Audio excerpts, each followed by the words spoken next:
Oh, where's the button? Who's got the button? Where's the button?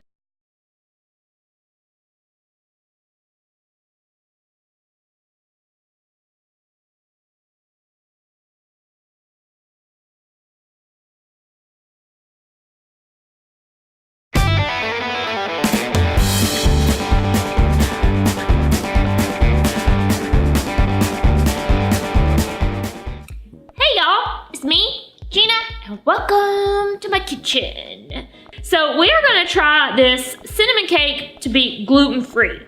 Now, it does have eggs in it, so it is not vegan, but you could substitute applesauce for the eggs. That may be another way I try to play with it, see if we can get gluten-free and vegan. I don't know how this cake is going to taste even gluten-free, but we're going to see. And if I'm using something that you think has gluten in it, let me know, because I'm just new to this. I'm hoping everything I'm doing is okay.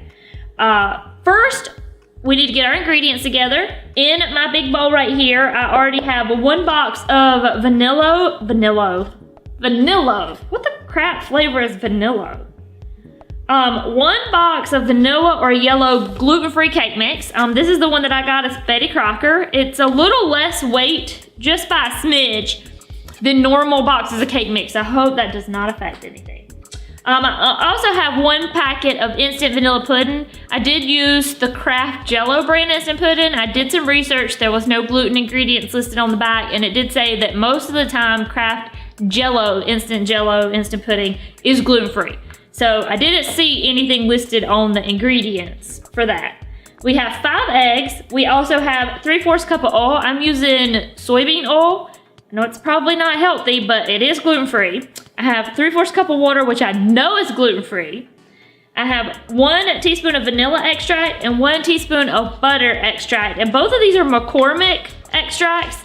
I was doing some research on them too. They're really good about listing their stuff if it has gluten in it. Neither one of these listed any gluten products. So I'm hoping that there's no gluten in those. And then for the topping on the cake, after we get it in our pan, I'm going to use 1/4 cup of granulated sugar and 2 teaspoons of McCormick cinnamon. So I've got that mixed together. That's gonna be the end stage.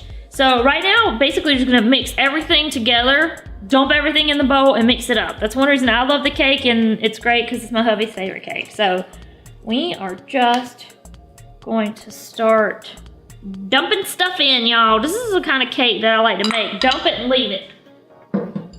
No, you don't have all these steps. Don't have to worry about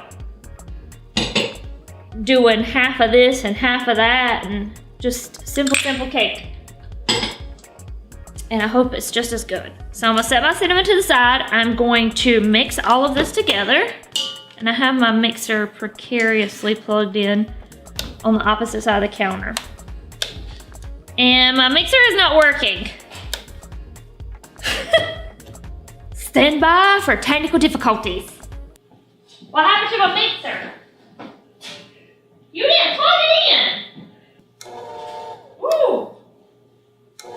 I got it on and I just plugged it in, so it started running. I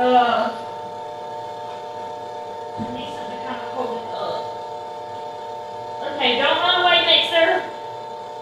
Stay. Okay, I hope I'm not fuzzy when I get back over there.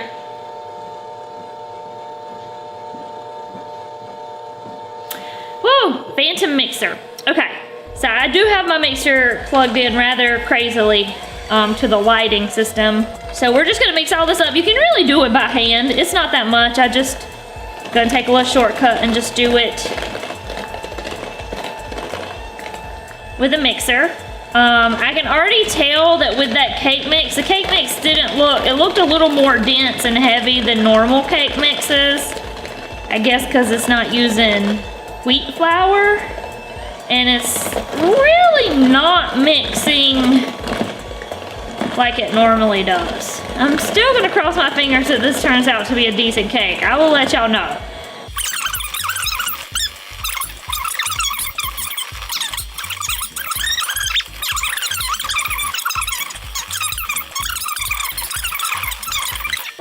All right, so we have this mixed up. Like I said, it looks just a little bit different than my batter with normal cake mix looks. But let's cross our fingers that it still tastes yummy. So I've already buttered down my pan and I've set my oven to 350. I am going to pour my batter in here. I always get very stressed because I try not to let the batter get on the middle part, which I just did, because then I panic and feel like it's gonna burn and not bake right and I'm not gonna be able to dump it out. One of my big fears is not being able to dump my cakes out cleanly once I bake them, and then they make a mess and then they're not pretty.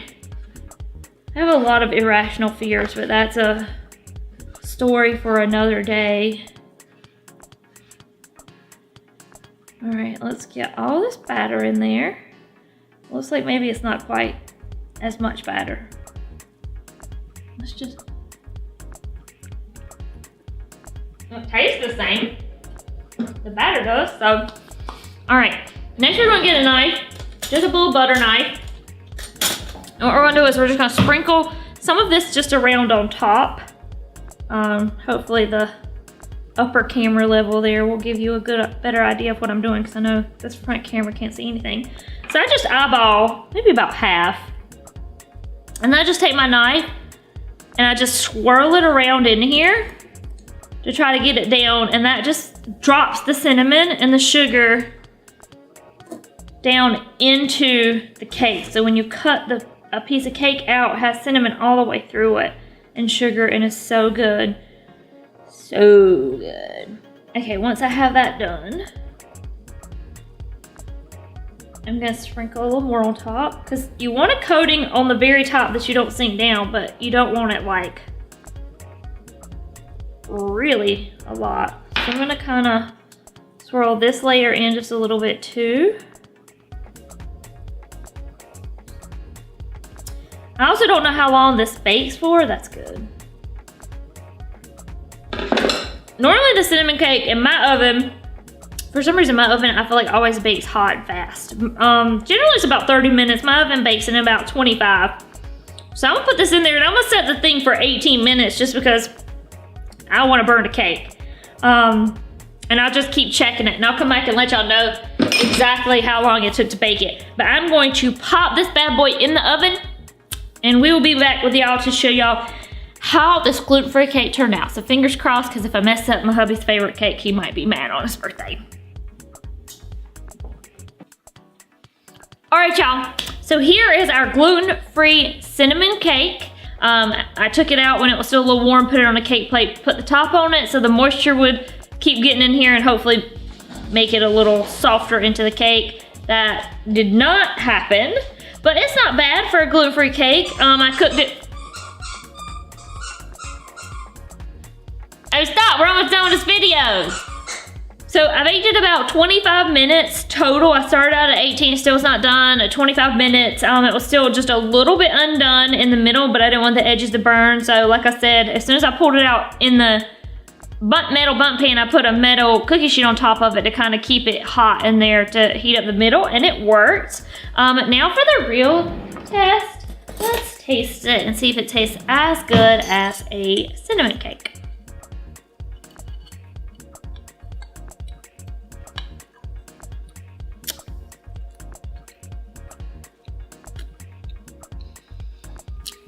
So it's still good. It's just a little more dense. But it is good. So if you can't have gluten and want a cake, here you go. All right. I want my muffle.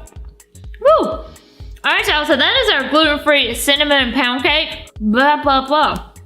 Give this video a thumbs up if you enjoyed it, and hit that subscribe button because y'all know y'all want to. We put out videos every Tuesday and sometimes Thursday. You just never know. You're gonna get one on Tuesday.